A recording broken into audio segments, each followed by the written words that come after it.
ఆకలిగా ఉంది ఏమైనా కావాలి అని ఓ ఇద్దరు పిల్లలు వాళ్ళ అమ్మను అడిగారు. దీంతో ఆమె ఓ బేకరీకి వెళ్దాం పదండి అని చెప్పి పిల్లల్ని తీసుకొని వెళ్ళింది. అక్కడ ఎగ్ పఫ్ తీసుకొని పిల్లాడికి తినిపించింది.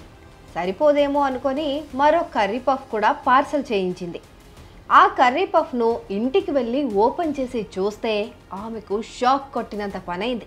ఎందుకంటే అందులో పాము పిల్ల ప్రత్యక్షమైంది.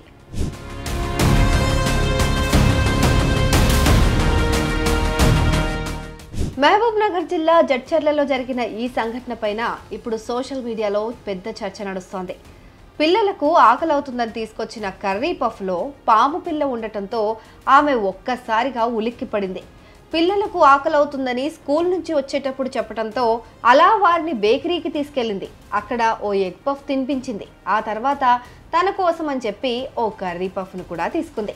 అయితే ఇంటికి వెళ్ళాక కర్రీ పఫ్ను తింటున్న ఆ మహిళ పంటికి ఏదో తగిలినట్టయింది. నేనేమైనా నూడిల్స్ తింటున్నానా అని డౌట్ వచ్చి కట్ చేసి చూసింది. అంతే, ఆమె ఒక్కసారిగా షాక్ తింది.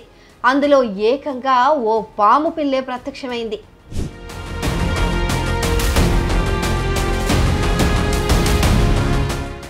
ఈ సంఘటనతో భయాందోళనకు గురైన ఆ మహిళ కర్రీ పఫ్ను తీసుకుని సంబంధిత బేకరీ దగ్గరకు వెళ్ళి విషయం చెప్పింది. అయితే ఇవన్నీ మామూలే అని, తమకు వచ్చిన కూరగాయల్లో చనిపోయిన పాము పిల్ల వచ్చుంటుందేమో అని బేకరీ నిర్వాహకులు నిర్లక్ష్యంగా సమాధానమిచ్చారు అని ఆ మహిళ చెప్తోంది. దీంతో బాధితురాలు తన భర్త శ్రీశైలంతో కలిసి పోలీసులకు ఫిర్యాదు చేసింది. బాధితురాలు ఇచ్చిన ఫిర్యాదు మేరకు కేసు నమోదు చేసుకుని ఫుడ్ సేఫ్టీ అధికారులకు సమాచారం ఇచ్చామని పోలీసులు తెలిపారు. మొత్తంగా ఈ ఘటనతో మరోసారి బయట ఫుడ్ తినాలంటేనే ప్రజలు భయపడే పరిస్థితి ఏర్పడుతోంది. సో ఈసారి బేకరీకి కానీ బయట ఏ వస్తువైనా తీసుకున్నప్పుడు మీరు కూడా చూసుకొని తినండి ఫ్రెండ్స్.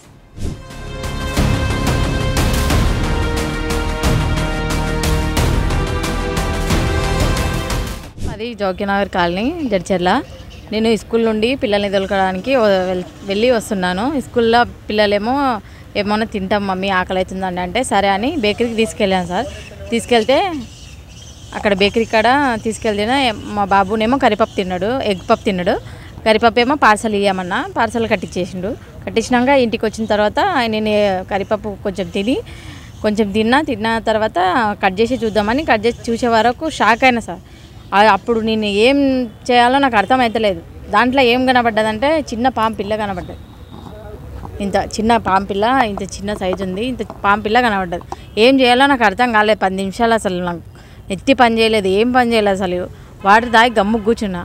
పక్క వాళ్ళకి గిటంగా చెప్దామంటే గిటంగా అంత భయం అయింది. అది నాకే కాదు సార్, ఎవరికైనా. ఇప్పుడు ఎందుకు చెప్తున్నా అంటే నేను ఇప్పుడు నాకు ఒక్కదానికి అని జరిగిందని కాదు. ఇప్పుడు మీరైనా సరే బయట ఏదైనా ఫుడ్ తినడానికి వెళ్తారు, ఆఫీస్కి వెళ్తుంటారు, తొందరగా తింటుంటారు. దాంట్లో ఏముందో ఏం లేదో చూసుకోరు, అక్కడ ఇక్కడ చూసుకుంటూ తింటుంటారు. అట్లా గిట్టంగా చూసి జాగ్రత్తగా తినండి అని చెప్తున్నా సార్. నిన్ను తిన్నా కదా సార్, తిన్నాక ఇప్పుడు నాకు రాత్రికి ఏమైనా గిట్టంగా ఎవరిది రెస్పాన్స్ ఒక విషయం. ఇప్పుడు పోలీసు వాళ్ళకి ఇన్ఫార్మ్ చేసినాం కరెక్టే, వాళ్ళు కేసు తీసుకున్నారు కరెక్టే. ఇప్పుడు నాకు హెల్త్ ఇష్యూస్ గిట్టంగా చాలానే ఉన్నాయి.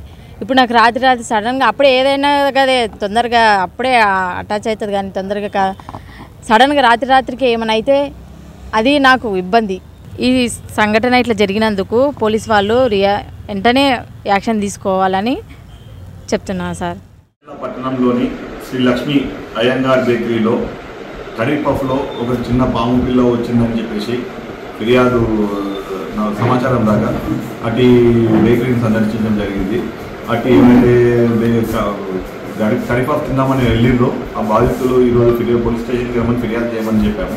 ఆ ఫిర్యాదు రాగానే వారిపైన ఫుడ్ ఇన్స్పెక్టర్ సహాయంతో తదుపరి చర్య తీసుకోవడం జరుగుతుంది.